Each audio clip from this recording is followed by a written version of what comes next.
What's up, Mosaic? These are your house group announcements. First one coming at you is Operation Christmas Child.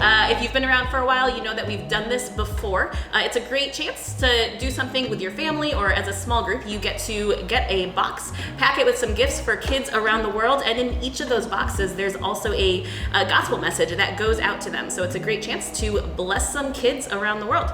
I believe you have until November 14th. If I'm wrong about that, someone will write something down here that will tell you otherwise. There you go. Definitely participate in that. This is also the second week that we want to remind you guys about our upcoming series. In fact, we will have, we'll have starting actually this weekend here coming up. So it's called Sexual Wholeness in a Broken World. And as a part of that series, our church put together a special panel on the evening of November 7th that we would love to see you guys at. This panel is going to be referencing and talking about everything related to gender and sexuality. No topic is off the table. And so what we would love to invite you guys to do is to text in questions that we can then submit to our panelists for them to discuss throughout that evening. And so these could be really questions that have anything to do with gender and with sexuality. What does it mean to be a male? What does it mean to be a female? What does it mean to be created in God's image? What's God's design for sexuality? What's God's preferences? What's God's truth as it relates to homosexuality, transgender sexuality, sex outside of marriage, sexual addictions, like literally all of that stuff. Any questions about that, you can ask them. And so we're going to put a phone number on the screen right now. This is our student ministry text line. And so if you're a point leader or you're facilitating this video, you can just hit pause when this number comes up. And if you're a student or a leader here, text that number with whatever question you have got, and we're going to receive those, sort those out, and submit those to our panelists to discuss and to offer some truth on November 7th. And so that panel is going to be taking place from 6:30 to 8 o'clock on that night, but for students and their families only, we have a special dinner available in the hub that evening starting at 5:30. And so we would love to see you guys there, all of you students, your parents, your guardians, your small group leaders. We'd love to see you guys all there as we engage in a really important conversation as a church family.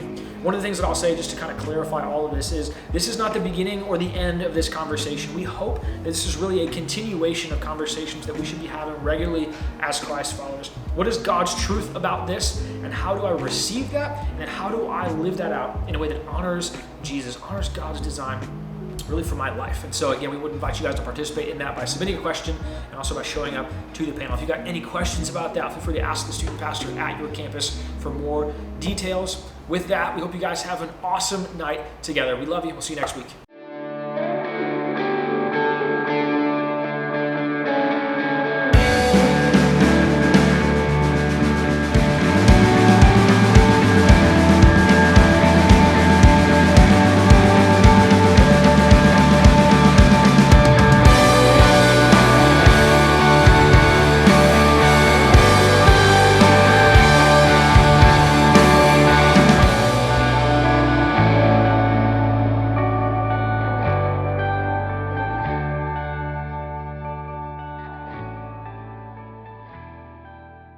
Hey students, so glad you guys are here this week. In this series we've been interviewing different student pastors on our team, and so this week we're here with Josh, and we're going to get to know him a little bit. And so Josh, I'd love to know, what are 3 things that we need to know you in order to know who is Josh Height? Yeah, so I am married to Mackenzie. She's a rock star, pretty awesome. I got 2 little boys, Titus and Roman, rock stars in baby bodies. And I love fishing, and I love the 49ers. All right, there we go. What's your Starbucks order? Venti vanilla sweet cream cold brew with but a splash of sweet cream. Just a splash. Just a splash. Not too much more. Just a splash. Guacamole or salsa? Guac. All right. Hawaiian pizza or candy corn? Trash. Disagree. Who's your favorite kid? It depends on the time of the day. All right, sounds good. Now, Josh, you've been a pastor for a number of years. How did you get into ministry in the first place? Yeah, it was something that wasn't the plan coming out of high school, and had a pastor when I was in high school, and some guys who came kind of after him in that role who were really influential in shaping my faith journey. And it was really in the process of being discipled by those guys that I felt this call in my life to go into ministry. Pursued that. These guys confirmed it, which was really meaningful to me, and it was really motivated by I think the gospel matters, and I think that young people need to know who Jesus is and let him transform their lives. And so that was why I jumped in. That's awesome. Now, Jesus has obviously transformed your life, and so in that transformation, what is one attribute that you've seen stand out to you? Yeah, I think there's so many. But when I think about one maybe more recently that's become really impactful to me is really the idea of God as creator, this attribute of his creativity and his power to create, to give life. And obviously, probably early on in our faith, we hear about the creation account in Genesis. But really this idea of creator became a lot more personal recently in ways that were deeply meaningful to me. So this idea of God as creator, the one who gives life and sustains it, has been something that's been really impactful for me. Awesome. Thanks for sharing. Yeah. Students, we're going to get a chance to hear more from Josh right now on the attribute of creation, so enjoy the next few minutes. You're coming to recognize and celebrate God as creator, to really affirm this attribute of God, has been a bit of a journey for me. When I first came to faith, obviously I was familiar with the creation account in Genesis chapter 1, where the God of the universe speaks into the darkness and he creates light and life and order out of that. I'm sure it's a story a lot of you guys are familiar with, even if you haven't been around church for a super long time. But I think if you're like me, there's this moment where all of a sudden that story becomes a bit disconnected. It becomes this sort of conceptual story about once upon a time God did this really crazy thing, but then I lose sight of this idea of God as creator, as something that affects the way that I live day in and day out. And that was true for me. I got older and I got a job and I got married and I started having kids. And all of a sudden this idea of God as creator became something that was, I don't want to say unimportant, but just less significant. It wasn't something that was really shaping my day to day in ways that I think maybe it could have. And so, this idea of God as creator has really kind of come to the forefront of my life over the last sort of maybe 18 months in ways that have been really, really encouraging, just life-giving to my own walk with Jesus. You see, a few years ago, I got into the hobby of woodworking, and it wasn't something I ever thought I was going to do, but I had a neighbor who did this professionally. He quit his full-time job and did this out of his garage every day, and his passion for this hobby really excited me. And so I got into it, all thanks to Chad, and so I started with this pile of wood, right? And I started off just making like really basic pieces of wall art, right? Like a blanket ladder or like those arrows that you hang on a wall or something like that, just really simple stuff. And then we started rehabbing furniture, and so we'd buy these like nasty old pieces on garage sale and bring them into our house and basically rebuild them from the inside out. And then started trying my hand at building furniture from scratch. And this was something that was just like a lot of joy. It was something I could do on my own. It was something I could bring my wife into and that she enjoyed doing. And I came to realize that one of the things I loved about it was the need to simply slow down. Life is crazy. It's really busy, right? And woodworking is something that you can't do aggressively. You can't do really quickly. You have to be slow and thoughtful. Every cut has to be precise. Every passing of the sandpaper over the rough wood surface has to be intentional and guided and thoughtful. And that was just a real gift to me. I just really enjoyed that about it. But soon after starting this hobby, some life circumstances transpired and life just got really busy. Like just real crazy. And I don't know necessarily that life got any busier than it was before. It certainly felt like it did. But there was definitely a growing awareness of the fact that life just felt really busy. I was overwhelmed by it almost every day. I remember talking to my wife and just saying, I just can't figure out how to get control of life. It just feels so nuts all the time. So I started seeing a counselor. And I started going to counseling every week, and I'd sit down with this guy who loves Jesus and I trust, and we'd sit down and we'd talk, and we began to kind of sort through life. Why are you feeling so anxious? Why are you feeling so overwhelmed? Why are you feeling so stressed out? And we were in the middle of a session, we were talking some stuff through, and this really hit me like a ton of bricks. I realized that I had become convinced that my life was mine to build. And so I was chasing down all of this stuff, filling my days with activities and experiences and to-dos that would allow me to shape a life that I was comfortable with, a life that I wanted. Maybe even worse than that, there was oftentimes temptations to build my life in a way that matched what other people expected from me.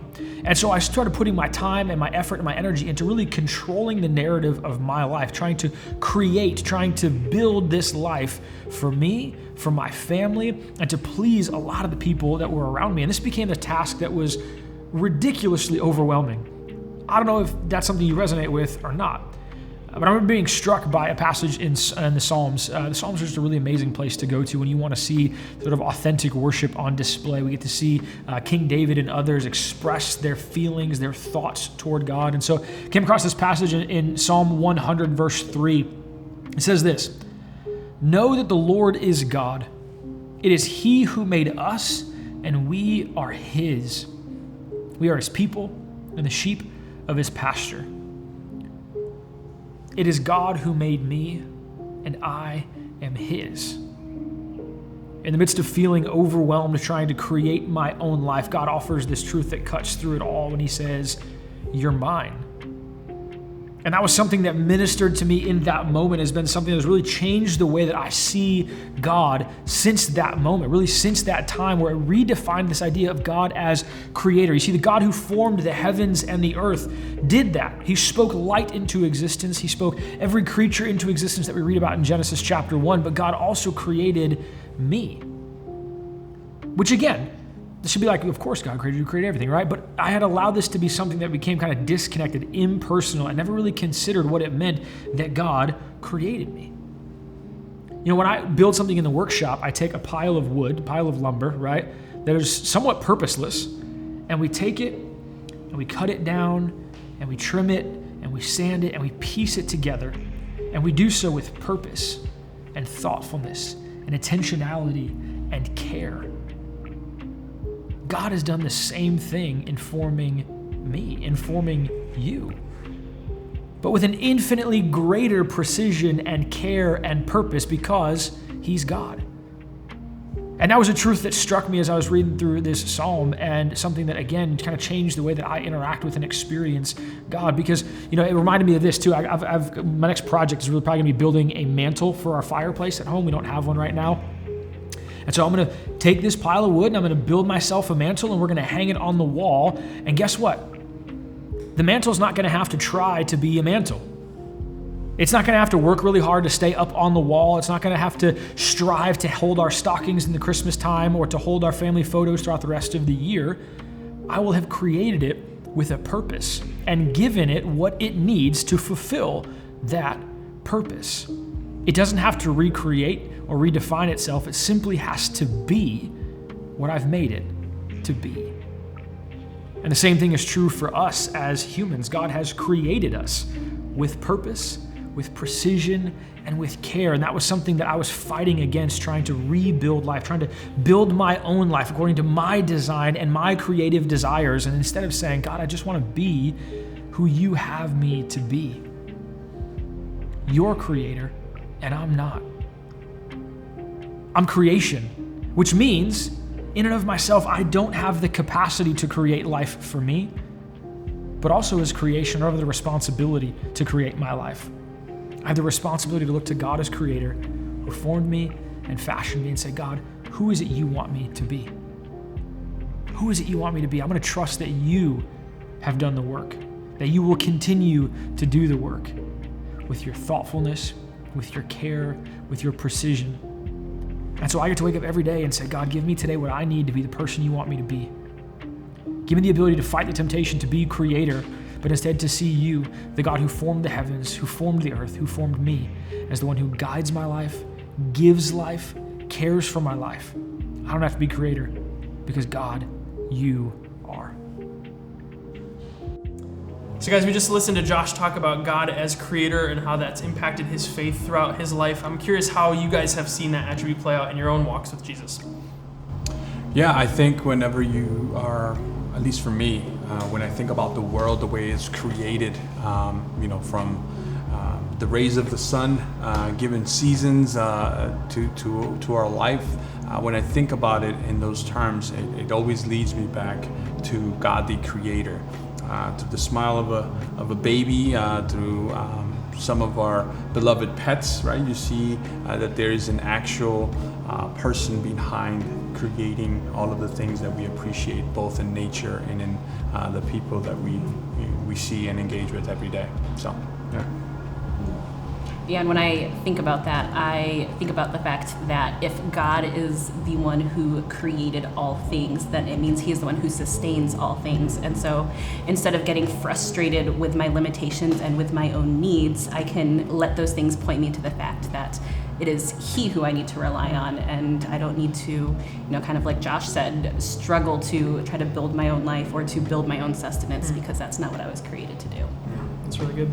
And we also know that, walking with Jesus and following him isn't always like easy or good, right? There's times where it feels like God is distant from us. And I remember somebody telling me that in those moments, it's great to like go and look at who is God, like look at his attributes and remind yourself of those things. And so if there's students in our group, or if one of your friends or family members was struggling, feeling like God is distant, how would you encourage them to look at God as creator, to kind of draw them back into a deeper understanding and love of Jesus?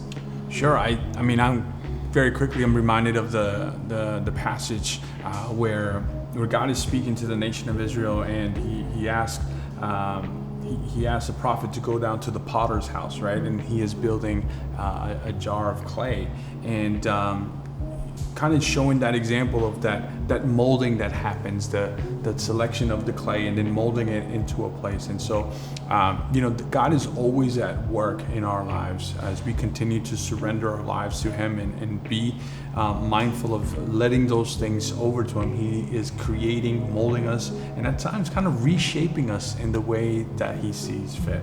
So That's really good, Gus. Thanks for sharing that. Jess, what about you? What do you think? Yeah, I think remembering that God as the creator needs nothing from us gives us a sense of freedom then in being able to go to him just as we are, in being able to show up with him with all of our messiness, with all of the hardness, even when we don't feel like it or don't want it, because he takes joy in just us being able to come to him and come to know him, and through that we're able to grow closer to him. We're able to come to understand, just by going through those rhythms, going through those actions, come to grow in our love and understanding of who he is. Students, we hope this has been a helpful example of what discussion around this idea looks like. You guys are going to go to your community groups now and talk more through that. So we would encourage you to press in and ask yourself, what does it mean for me to look at God as creator in my own life? How does that affect my own faith and my own love for him? So we hope you guys have a great discussion. We love you, and we'll talk to you next week.